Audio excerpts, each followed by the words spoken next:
to record. Hello, everyone. Welcome. I don't know what's happening, but hopefully it'll all work out. Welcome to Coffee with the Kingpins. I am now speaking with Dr. Georgina Hale, who is joining us from Australia. Welcome, Georgina. Very excited to speak to you about your book that you have recently published. It seems to be a plethora of information. So give us a little bit information about your background, how you grew up, and how you got to create your beautiful book. Yep, I'm a physician. You'd call a board certified infectious diseases. So very much internal medicine, hospital medicine. And because I wanted to do the 2000 Olympics, I was training and I went to the States because my coach was American, and I met two investigators that were at the Cedars-Sinai, and I started doing some research just before the 2000 Olympics. And that's how I got into women's research, because I wasn't really interested in infection research. And I did that for 2 years, loved it, and planned the PhD, which is sort of in, like I've summarized in section 2 of the book. So my PhD was about monitoring blood hormone levels in midlife women between the ages of 45 and 55. And that's where I sort of captured this phenomenon of double ovulation, if you might say, like, how you ovulate once a month generally. When you get close to menopause, you can double ovulate. So I captured that and wrote that up, peer-reviewed journal articles, and thought I need to write a book about it. But at the time, I didn't really have any solutions. So thought it's not going to be very interesting. So during the process of getting back into general medicine, infectious diseases, after my PhD, I went on to do a lot of study with the International Institute of Functional Medicine, and I got certified in 2016, and from there started to put it into my practice. And so 10 years since then of just practicing functional medicine on top of my physician work, I felt more equipped to write a book, and the book sort of evolved over 10, 15 years. And what was it that kind of invited you to write about this particular subject, the women and when I was when I was in Los Angeles, I did a lot of reading, and I really found huge gaps in our understanding of the process of the midlife and perimenopause, because menopause is when all your hormones come right down and they don't cycle anymore. You've got hormones there, but they don't tend to do this cyclical up and down, like, and create the menstrual cycle. And I found that there was very little information about that part before the menopause. And it was becoming obvious that that was a significant time in a woman's life. And women complain of many more symptoms before menopause than they do after. Afterwards, yes, a lot of hot flushes. Many women suffer from hot flushes, but before that, there's all this myriad of stuff that goes on because the hormones are going up and down in a much more erratic way.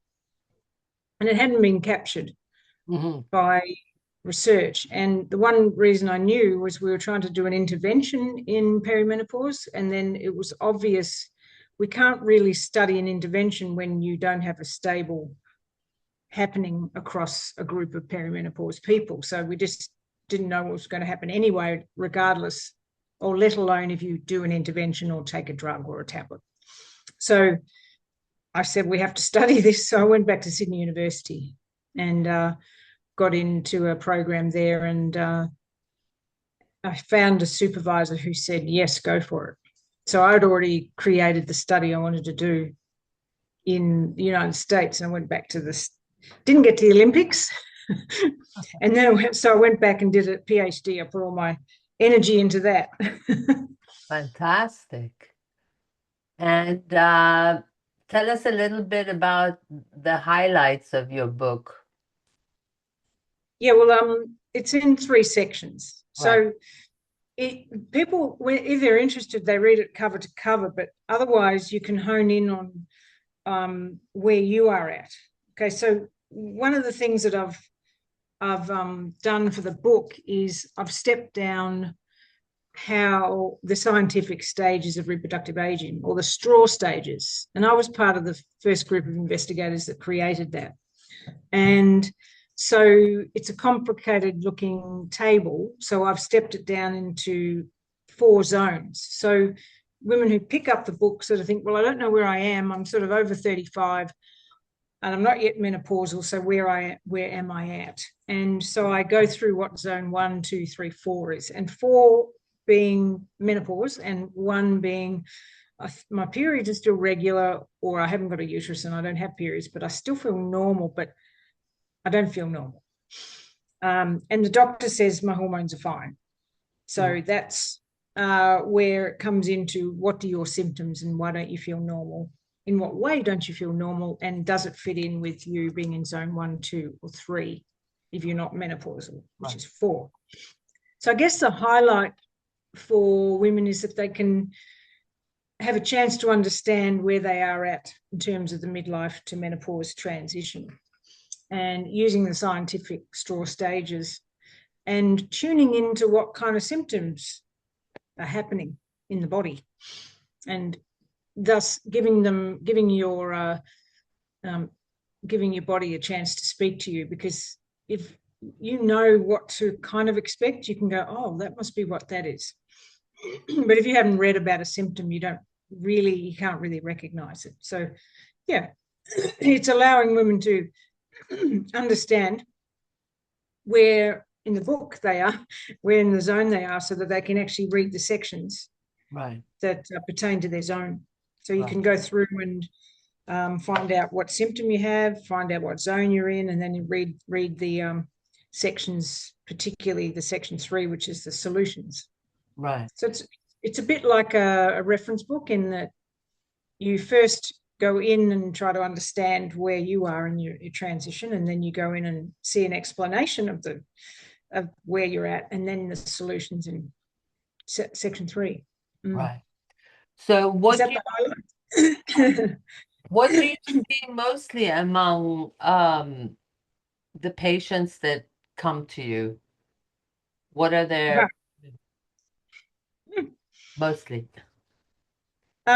So I could say in midlife, before you've got any sign of sort of the transition or perimenopause, what I would see is an increase in premenstrual symptoms, increase in irritability.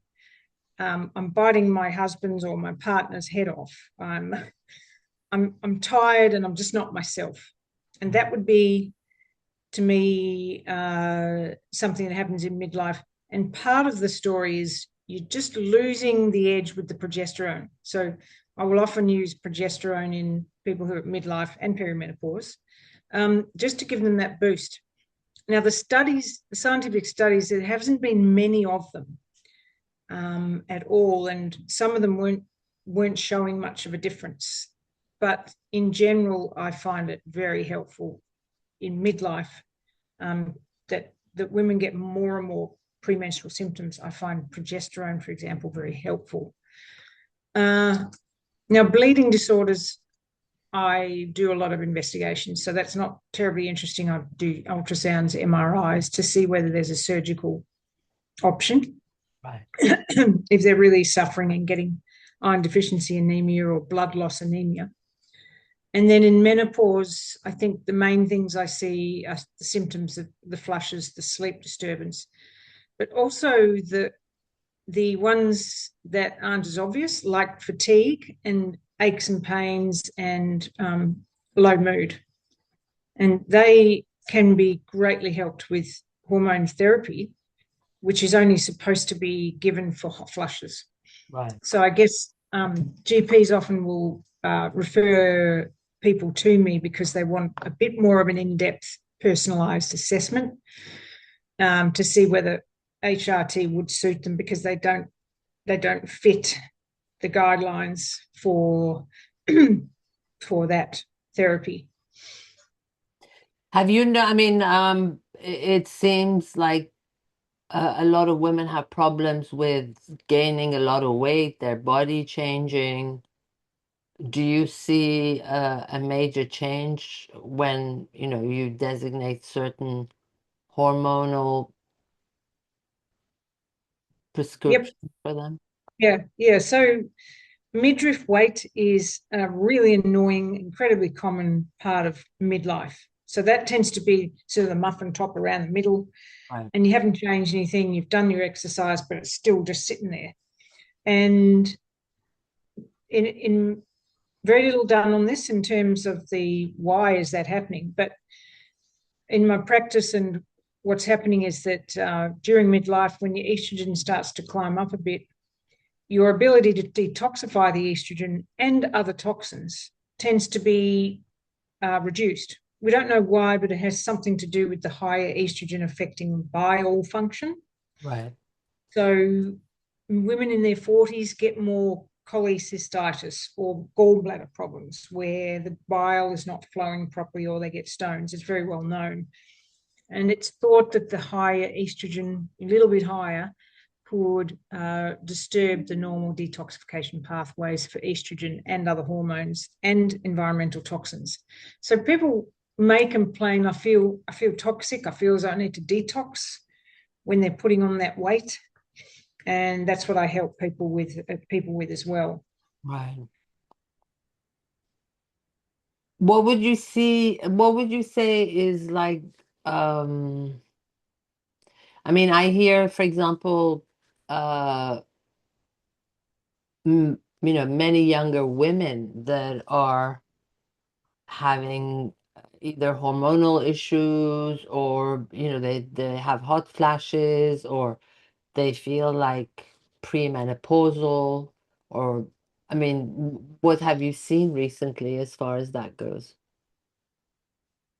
In my private practice, that's fairly specialised.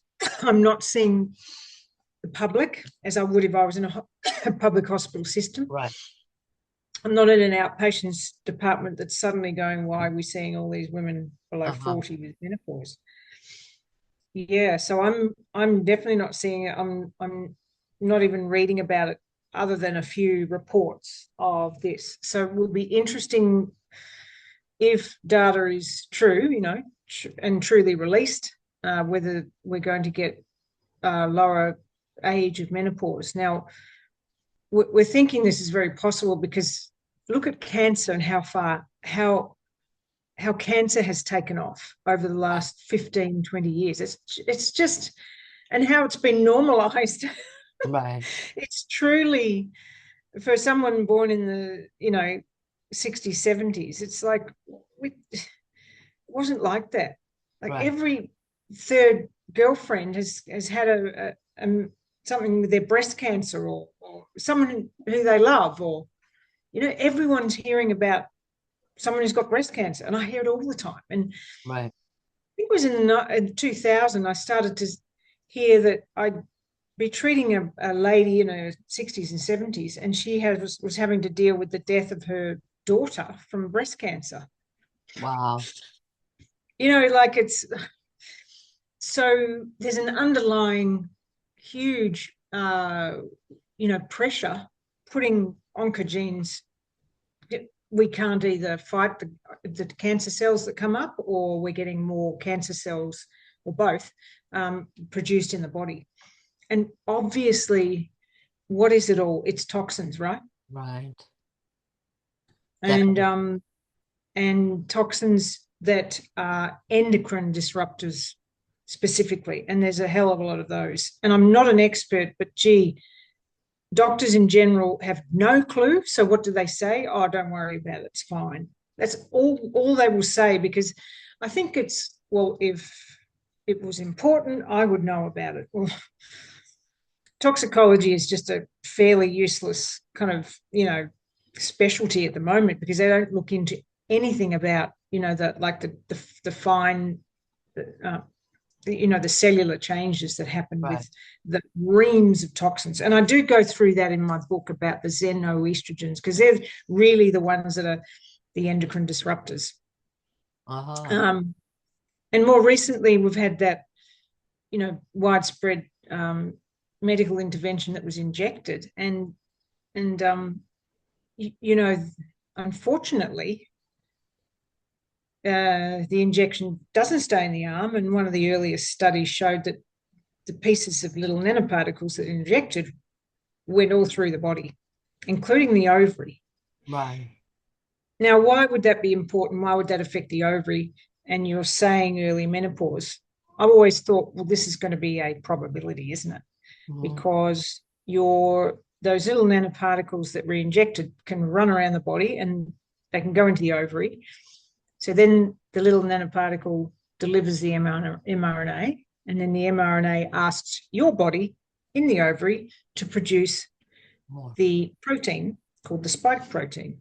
And then your body creates a immune response. Well, why would you want that in the ovary? Because you want the ovary. The ovary is a really important sanctified area where you don't interfere with, because you don't get any new eggs form after 20 weeks in gestation. Like, as little girls in the womb, we only produce up to the age of 20 weeks in gestation, and then from then on we don't produce anymore. So it's so important to protect the ovaries. So huge negligence. That's so or interesting. Yeah. but it's understanding that the inflammatory reaction and the antibody production sets up inflammation in an ovary. It can damage the ovary in so many ways. So it's damaging the ability to hold the ovaries until menopause. So maybe we're losing them earlier because of this inflammatory response. Right. But this mRNA you these are lipid nanoparticles that were injected that have the little mRNA, the genetic instructions. They just went everywhere. And I think in younger people particularly, they zoomed through their circulation.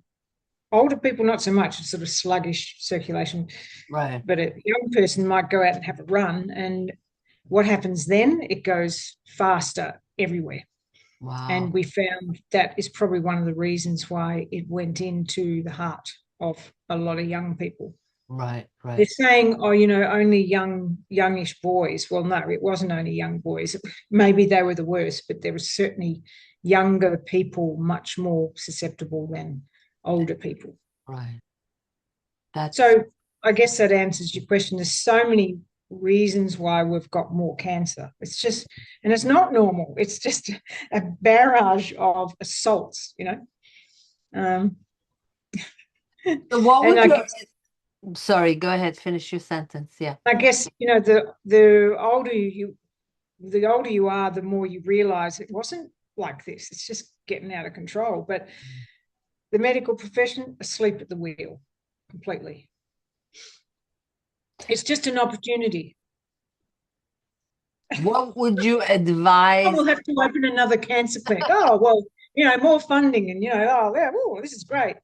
Like, it's like medicine is not designed to look at what's happening and why. Like, problem solving? Nah. Yeah. And then what might happen is, oh, let's look at this population of people and see which group got cancer and which one didn't, and then sort of see what happened to them and try and work out what factor. It's like, yeah, but you could look a bit closer at all the toxins as well. They don't have a clue. So, Right. all the endocrine disruptors and all Right. the things that could happen to the breast, because the breast has so much endocrine or hormone sensitive tissue. So does the ovary. Right. Mm. What would you advise every woman of a certain age to do? Of a certain age.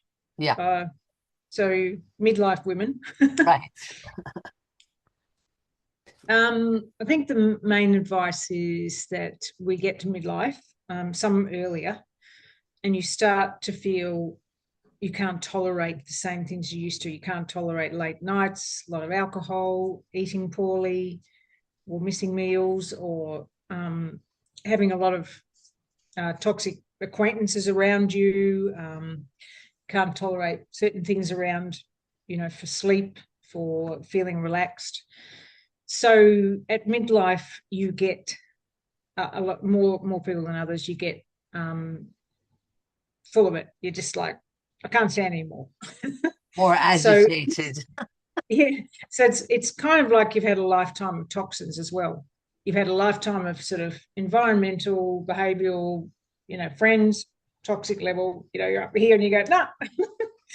So at the same time, your hormones are changing, and it's a big whammy. It's like, I used to do this. I used to be able to do that. That's all what I hear all the time. It's like, but why? But, why can't I tolerate this anymore? Why am I getting fat on the same foods? Stuff like that. Right. So I guess the advice is your body is changing, and it is because of a lifetime prior to that of toxic buildup, of oxidative stress, depending on your genetics. It's a lifetime of assault that we are not aware of. And even the most clean living people, of course, can have stress levels that create toxins in their body as well. So midlife is about going, okay, things have changed and I've got to change with it if I'm going to feel good. And that's what you do. You start to tune into your body and say, well, what do you want to do? And I just teach women what systems to tune into, and how to sort of create clean living, clean diet, uh, foods that help your body detoxify, elimination diets that help your body detoxify, and looking after your brain, because the brain is going to give you the longevity of quality of life, isn't it? Right. So quality of life is really what you want. You don't want to sort of be sitting there in a chair for 20 years. Not that that happens really, but the brain is so important. So I talk a lot about the brain, and we focus on that a lot. Yeah. So every woman should search for someone like you, and every woman should definitely get your book to basically inform themselves and educate themselves as far as what can come up and how they can solve those issues. Any Yeah. last golden nuggets for the viewers? Well, just on Amazon, if we say where to go for the book, what my assistant will try to do is set up a Fritos a 25% off. Oh, okay, lovely. And yeah, we'll do that because we will eventually bring, especially the ebook.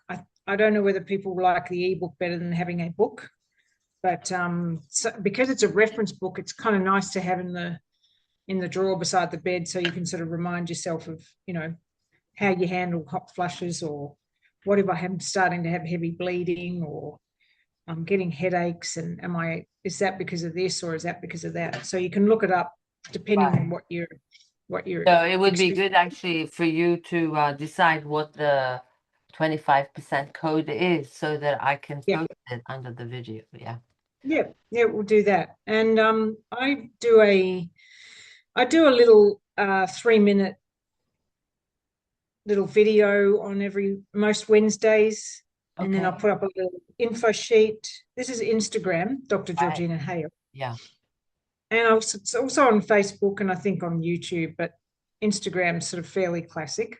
Right. Um, and I'm sort of working on doing some podcasts or creating a profile to do some more podcasts to talk about women's health and issues like that. So yeah. On the Sundays, I put out, using the theme of the Wednesday, I do a ranch video Yeah, I've showing, seen some of your ranch videos. They're yeah, beautiful, beautiful, beautiful. we're Yeah, getting some new babies very soon. yeah. We have a new baby, so we're going to have a paddock or a field full of humbugs. They're little black and white Oh, and miniature cows that we sell to families or to people who've got small acreage and want a poo machine and a lawnmower. oh, nice. Well, So that's you'll definitely see those if you're watching, and they're only about a minute long. fabulous. So do share the code and also your Instagram link with me, please, so I can place it And thank you so much for joining us. I know, well, it's actually midday for you. It's evening for me. And I hope that everyone enjoyed this fantastic interview, and hopefully we will revisit Dr. Hale again at a later date to get more information. Thank you so much. Thanks, Firoze. You're welcome. Thank you, everyone, for being with us.